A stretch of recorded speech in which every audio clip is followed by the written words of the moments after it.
Thank you, sir.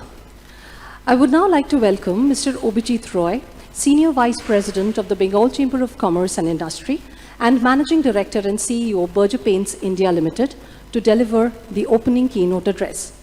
Mr. Abhijit Roy started his career with Asian Paints India Limited and joined L'Oreal in 1994.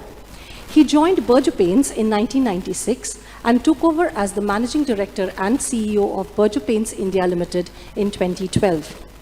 A mechanical engineer from Jadavpur University and an MBA from IIM Bangalore, Mr. Roy was listed by Business Today as Best 100 CEOs of India twice, nominated as Best CEO in Private Sector by Forbes India twice.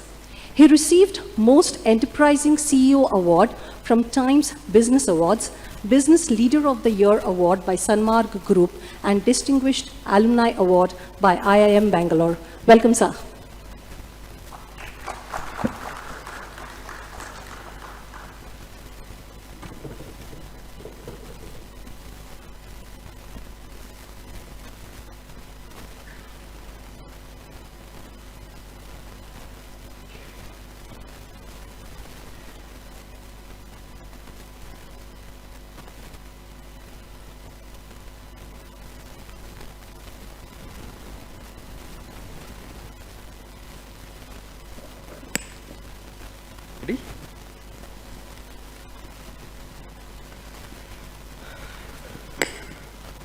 Good morning to all of you. The topic which has been given to me is direct to consumer, connected, closer and cozier, and I'm supposed to be speaking on that. The 3 C's which are required to be successful in the D2C business.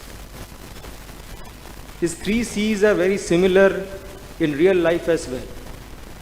If you want to woo a beautiful woman, you have to first be able to connect, right? You have to connect in some place, in the office, in the college, somewhere where you need to develop a connection. Then you have to understand her preferences. What does she like? What does she want? What is her aspiration? And that is very necessary to get closer. And then you get into the cozier domain by being able to satisfy those requirements and needs. It's quite similar in the digital world as well. There is a consumer, and that consumer you need to connect first. It can be on your website, it can be on Facebook, it can be on Instagram, it can be on any of these places. Then you need to understand through data analysis, what is this consumer really wanting? What are the preferences that he or she has? What is it looking for? What are its aspirations? And if you are able to find a need gap there, that's where you can get closer to the customer. And then it is the next step to becoming or developing a cozy relationship, because preferences and tastes keep changing. So you have to also monitor this customer through the entire journey cycle of the customer. You have to keep watching how changes are happening and be able to respond to those changes. Let's look at some of the figures of D2C. Market size and potential. $4 billion in terms of revenue as of financial year 21-22 end. This is as per Times of India, 20th July. The market value of this company is $12 billion. That's nearly 1 lakh crore. And the total addressable market, $55 billion. So we are doing only $4 billion, but the addressable market size is a humongous $55 billion. The Indian D2C market is projected to grow at a CAGR of 40%. And this is as per KPMG. In the global perspective, if you look at it, the D2C sales in US is at $128 billion. That's 10 lakh crore plus, and forecasted to be almost doubling by 2024. So the size and scale of this opportunity is enormous.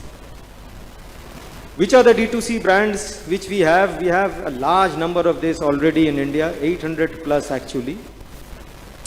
And many of them are doing well, some of them are not doing so well, and some of them are middling.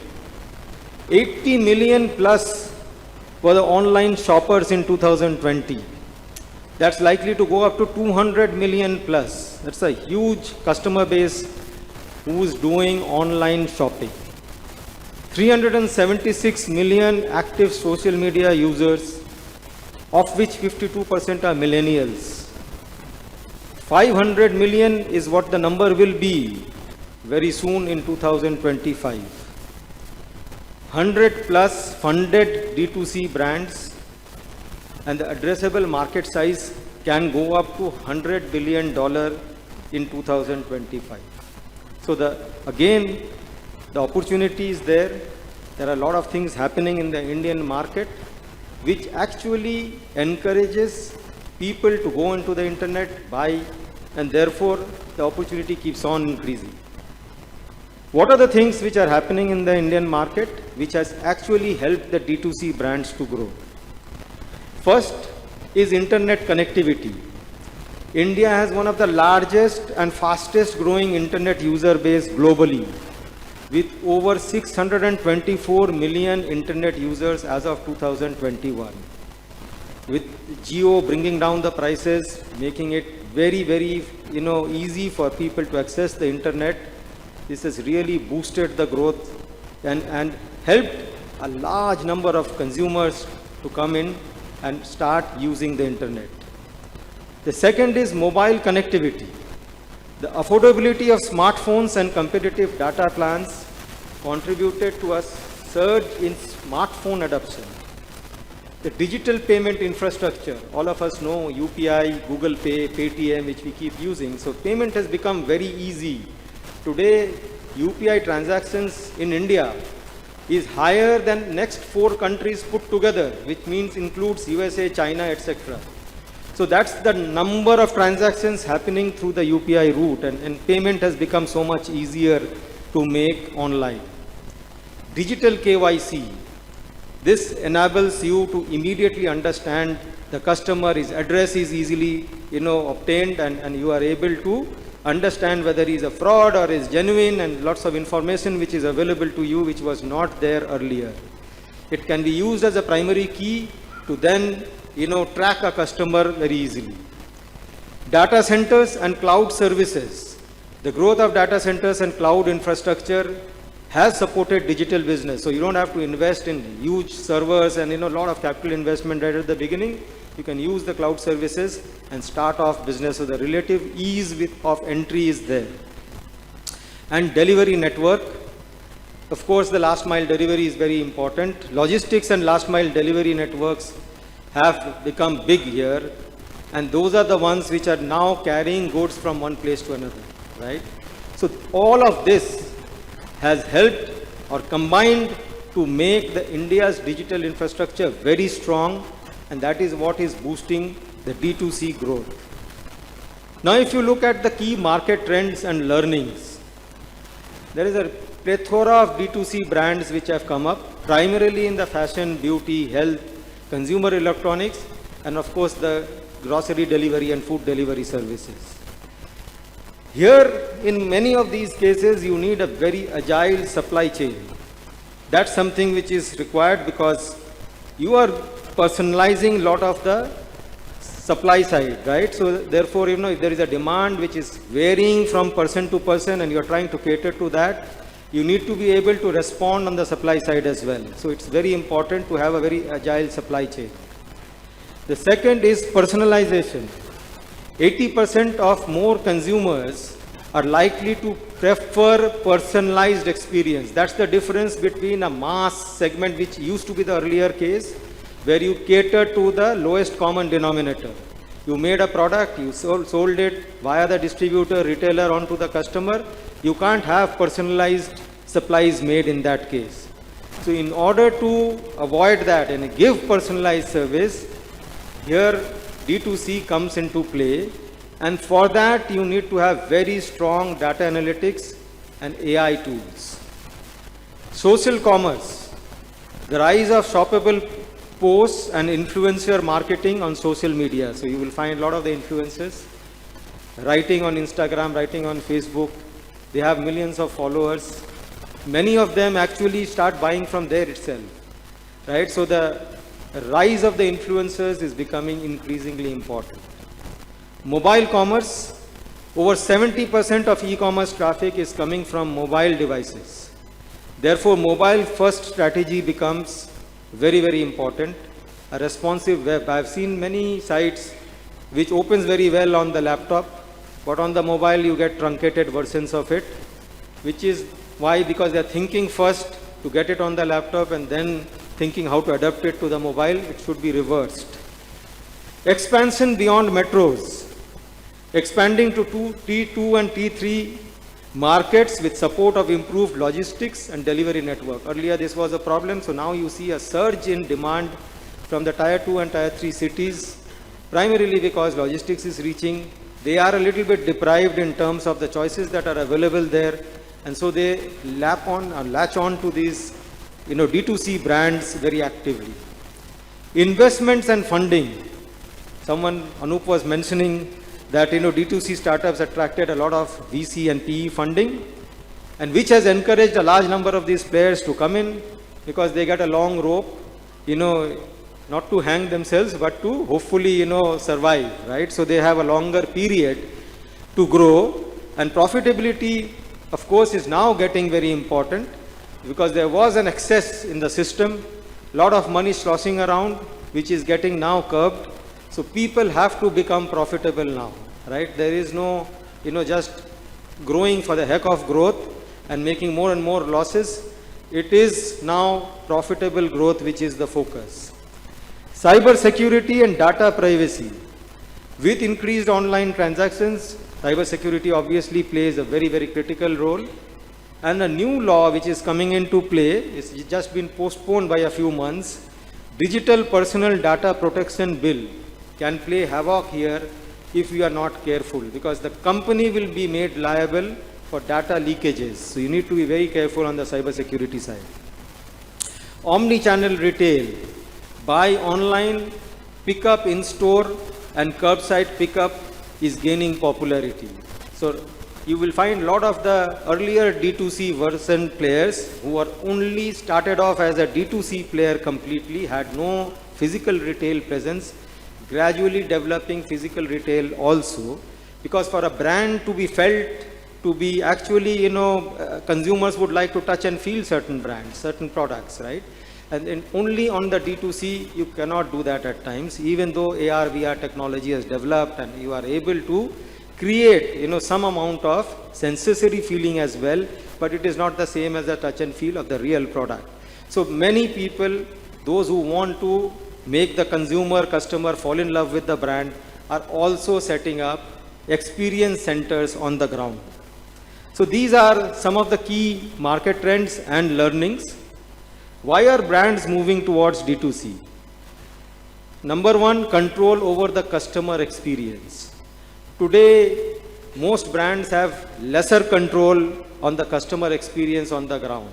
From my industry, for example, the dealer or the painter influences a lot of the decision of the customer. The brand therefore loses its significance to some extent, and it is the dealer or the painter who influences the decision. Here in this case in D2C, there is a possibility of actually going directly talking to the customer and having a greater control of the brand.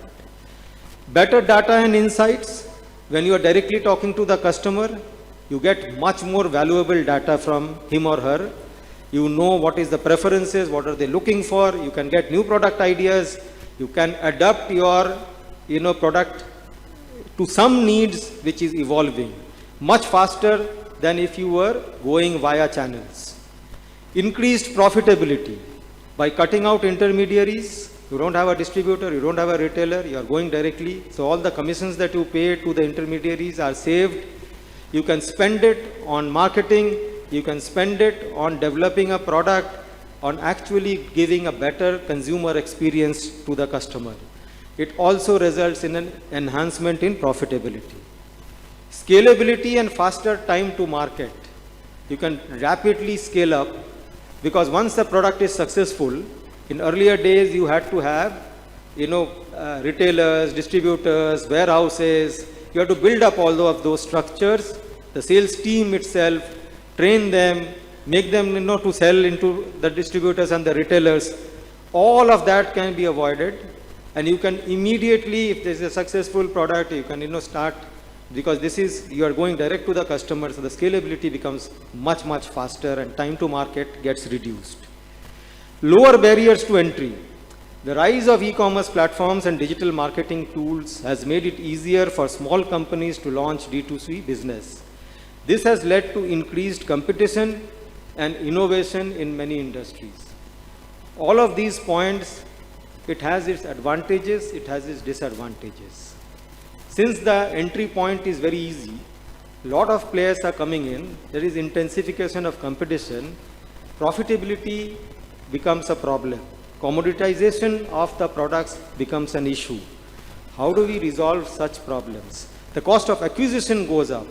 There are a lot of players fighting for the same customer. The acquisition cost becomes very high. So all of these problems are also a part. It is not all hunky-dory in the D2C world. The opportunity is very large, but so are the problems. And this is how the situation are shades of red and pink. Top loss-making startups. And some of the names are very, very well known. Right? Swiggy, 3629 crores loss. Misho, 3248 crore loss. Udaan, 3076 crore loss. Some of these figures are absolutely stunning. Paytm, 2325 crore losses. PhonePe, 2014 crore loss. In a normal real-world situation, if a company like ours were making this loss, you would have been shut down long time back, right? But this is the D2C world. It has its own, idea of success and failure, and it continues in that way, because there were a lot of these VC funding coming in. They were able to do that, but sooner or later they will have to become profitable. So now you hear a large murmuring happening, we have to become profitable, we have to become profitable. Some of them will succeed, some of them may not. But there are many successful D2C companies as well. Some of them is mentioned here. Boat, trendy and quality audio products across range at affordable price, sold online. They have a huge range they are focused on a certain category of products. They have built up a very solid range. Many of these products may not be available at the local retail shop, and they have made it quite affordable. So all of this combined to make it a very successful company, a profitable company. WakeFit, personalized sleep solutions. It started with that. Then it morphed into furniture making, then it morphed into bed accessories. But first was mattress which can be tailored to your requirement. So depending on your body shape, depending on how you want, whether you want a hard bed or a soft bed, all of that can be actually customized to your requirement. So WakeFit became a huge success for mattress. So it developed this one hero product called mattress, which is customizable mattress. Now from there they started evolving into other brands. So one of the lessons from D2C success stories, develop one hero brand. Understand what is happening, where is this need gap, what can I latch on to, and can I therefore cater to this requirement, make myself indispensable, give a very good customer experience on this front, and having established myself here, I can extend it into other areas, because by then you would have got a very loyal set of customers.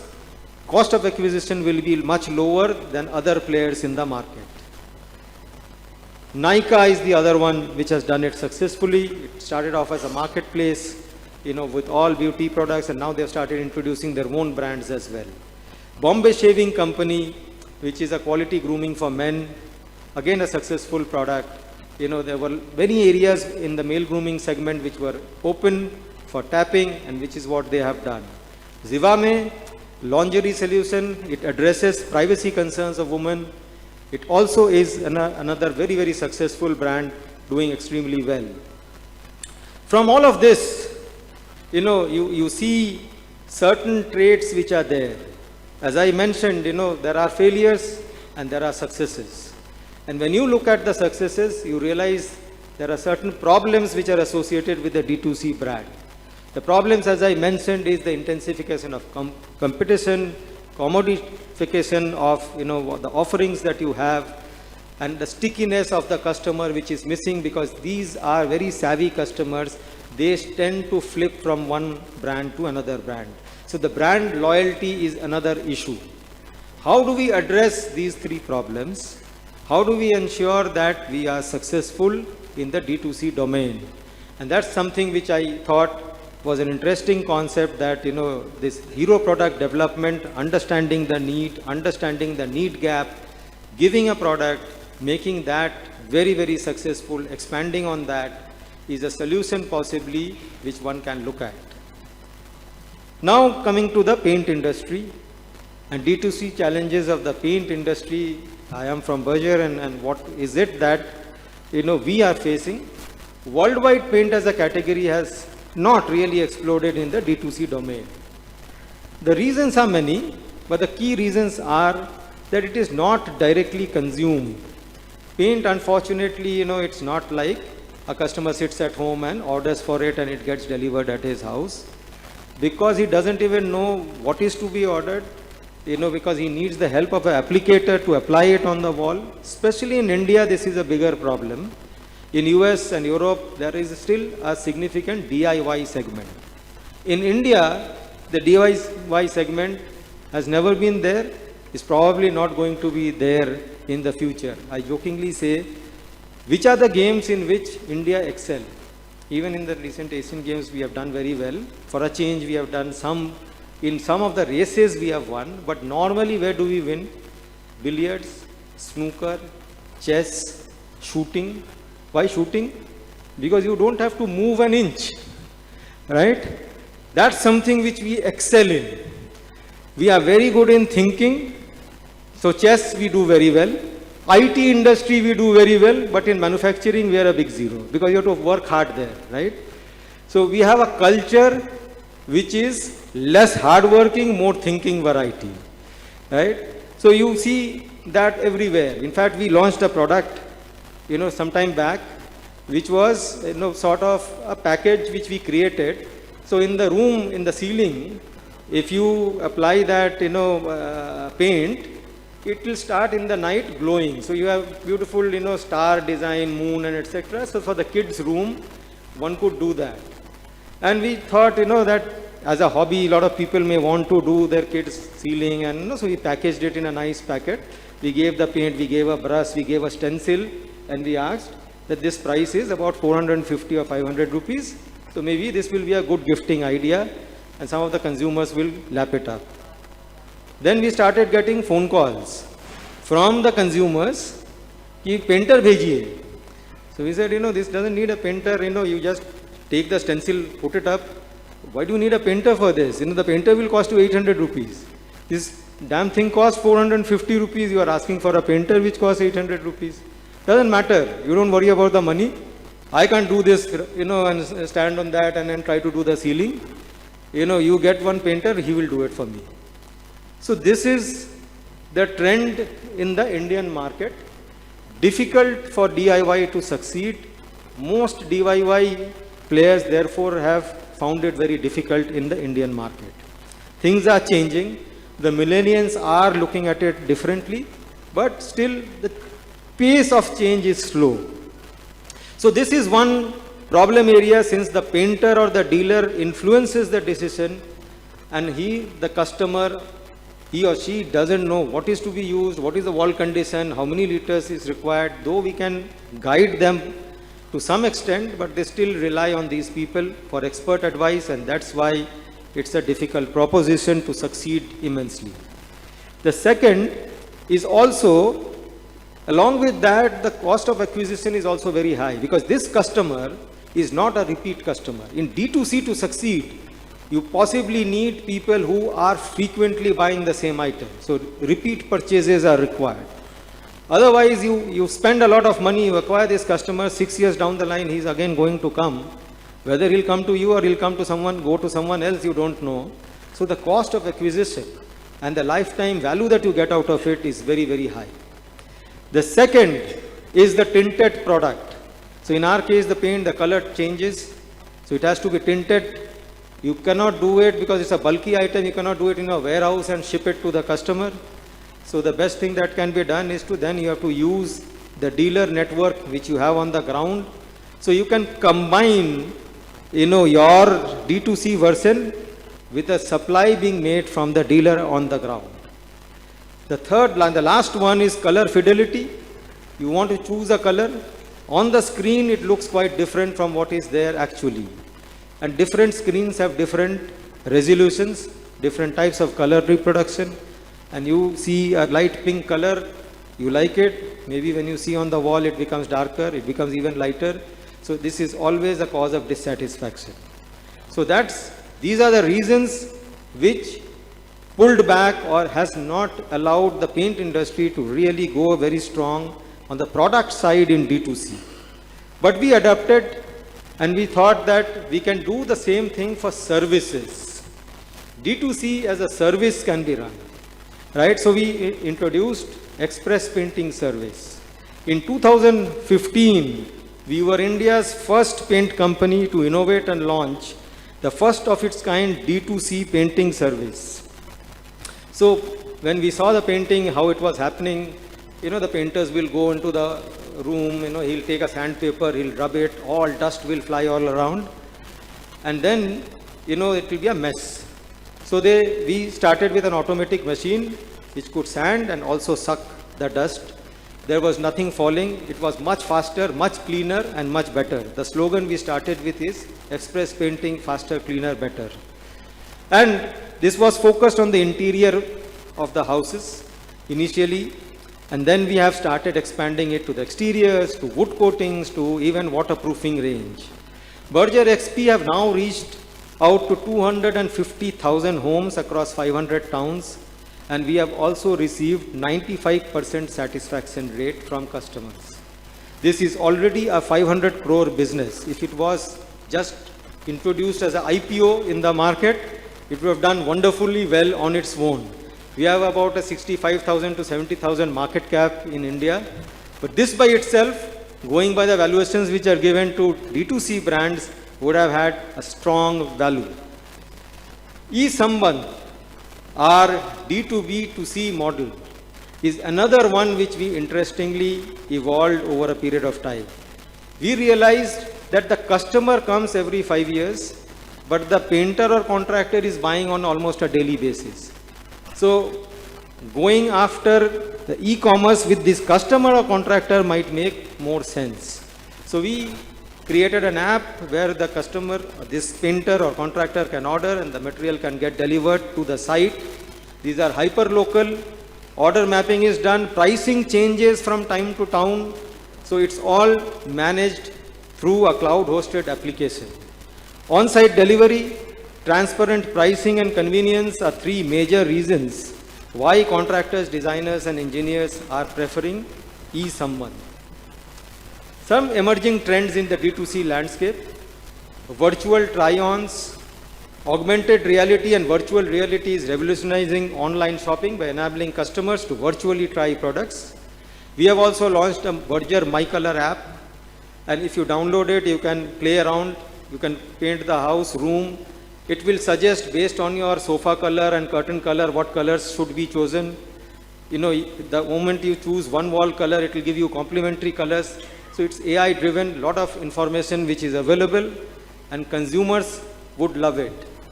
Enhanced CX, consumer experience. AI for personalized recommendations, chatbots for instant assistance, interactive websites.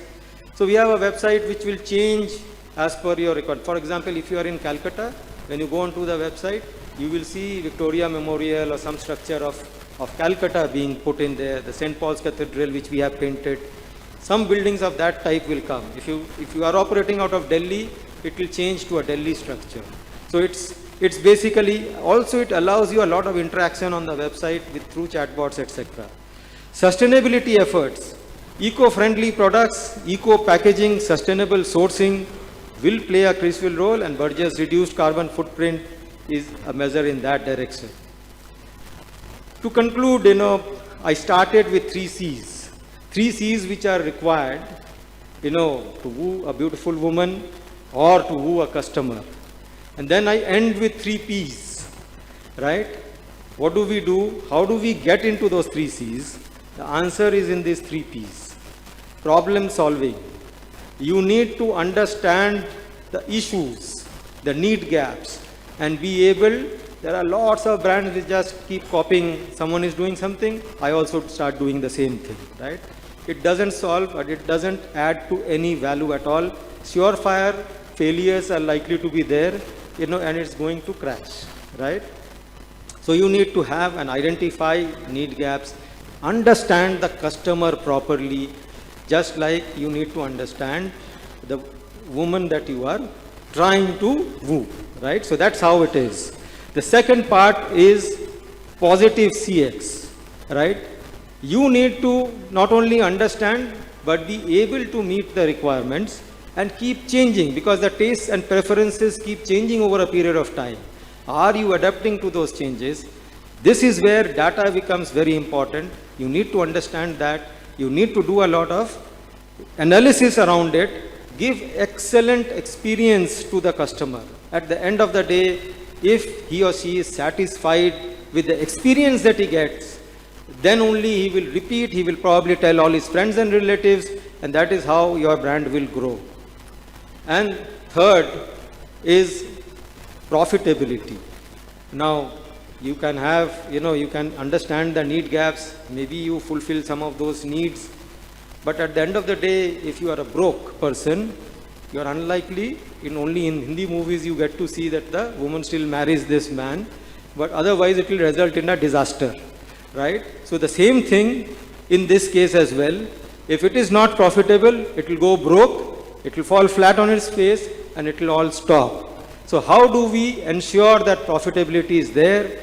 Cost of acquisition has to be kept low. Cost of acquisition has to be kept low means you have to have some need gaps identified which you are able to fulfill at a low cost, right? All other extraneous costs have to be also kept on the lower side. You need to develop, ideas which are there, which are frequently purchased products, where the cost of acquisition is low, you are likely to succeed in that domain. So this is all that I had to say about D2C, and its market trend and what we have done in Berger. Thank you, and rest of the day you can.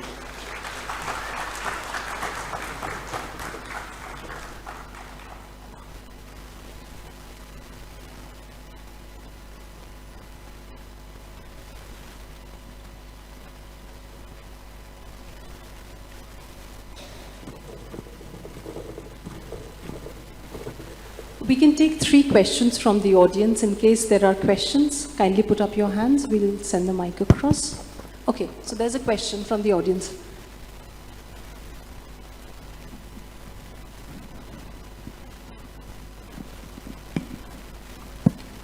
Hello. Hello. Yeah. First of all, I appreciate your conception of bringing that express painting in 2015, and afterward, of course, other competitors have also come, your competitors. But what I find, it is not 100% dust-free. It is, say, around 80 to 90%. If you can come up with 100% dust-free mechanism, you can think about that. That will be much appreciable. Right. So, yeah, we tried to make it 100%. What happens is that, this particular equipment, when you run it on the wall, if you try to remove it, it's with training that it happens, right? If you remove a little bit, dust tends to fall immediately. That's why you see a little bit of 5 to 7% dust which falls, because you are not able to hold on to it properly onto the wall. Falls and flies also. Yeah. Some dust particles, flies also. So ultimately, those who are very allergic to dust, Right. they don't go for painting. Nowadays, they are going for this reason for wallpapers and Yeah, so other that alternatives. is exactly the problem which we were trying to address. To the extent possible, instead of 100%, we have brought it down to 8 to 10%, as you were saying. Beyond that, as of now, there is no technology which allows that, but we are on the lookout for that. Thank you.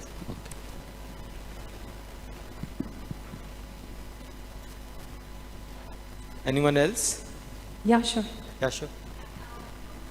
We'll give you a microphone. Can we have the microphone here, please? Microphone, please. Yeah. Hi, so thanks for that really interesting presentation. I was wondering, because I'm also from home construction space, we would have imagined that paint would be one category where D2C would be much easier to manage as opposed to the earlier part of the construction where more of expert involvement is required. What are your plans, since you mentioned that D2C for paint is a difficult proposition to say the least? What are your plans going forward? How do you plan to leverage digital? So, there are two ways in which it can be done. One, of course, in the service side, which we are already doing. On the product side, which we can combine basically, the entire analysis of the customer can be done on the screen. So you can, possibly you can assist him in choosing. So we are looking at a VR technology for painting and seeing how the house, or room will look like. And then, having chosen the color, that delivery can be happening at the dealer point. So we will combine, so the network is also happy that, we are not disturbing them and we are bypassing them and going direct to the customer. At the same time, the servicing becomes, because this is a bulky item, the cost also is to be kept in mind. And therefore, if you are using the network, that can help. So basically the order will be generated through digital medium. That's and right. The fulfillment servicing and the will- fulfillment will be done on the ground. Thanks. Yeah. There was someone, last question, please. Someone at the back was there, I think, it raised his hand.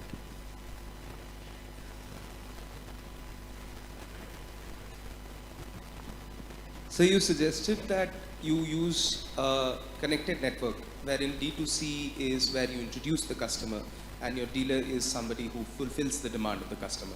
I wanted to understand how you differentiate between the two, and you do not allow, because these are two different channels and you motivate both channels simultaneously. How do you differentiate a customer? Because our own company faces this problem where, is this a retail customer or is this a digital customer? Because both are having different kinds of motivations to the channel as well as benefits to the customer. Yeah, so, as far as the customer is concerned, whether he is a retail or a D2C, we can't distinguish, right? Because he's come onto this, our website, chosen certain products. The product is not being fulfilled by us directly. So the retailer is bothered about that part. As long as his profit margin is maintained, he doesn't mind if we are sending customer. In fact, he'll be more than happy that he doesn't have to work and he's getting customer flow into his shop and he's servicing that, right? So his profit is maintained. There is no issue there. And we are having a better interaction with the customer on a one-on-one basis because of this direct connect with him. Thank you. That's it. Yes, but sir, kindly stay back on stage, please. May I request Mr. Anup Hoon to kindly hand over a small token of appreciation to sir from our end.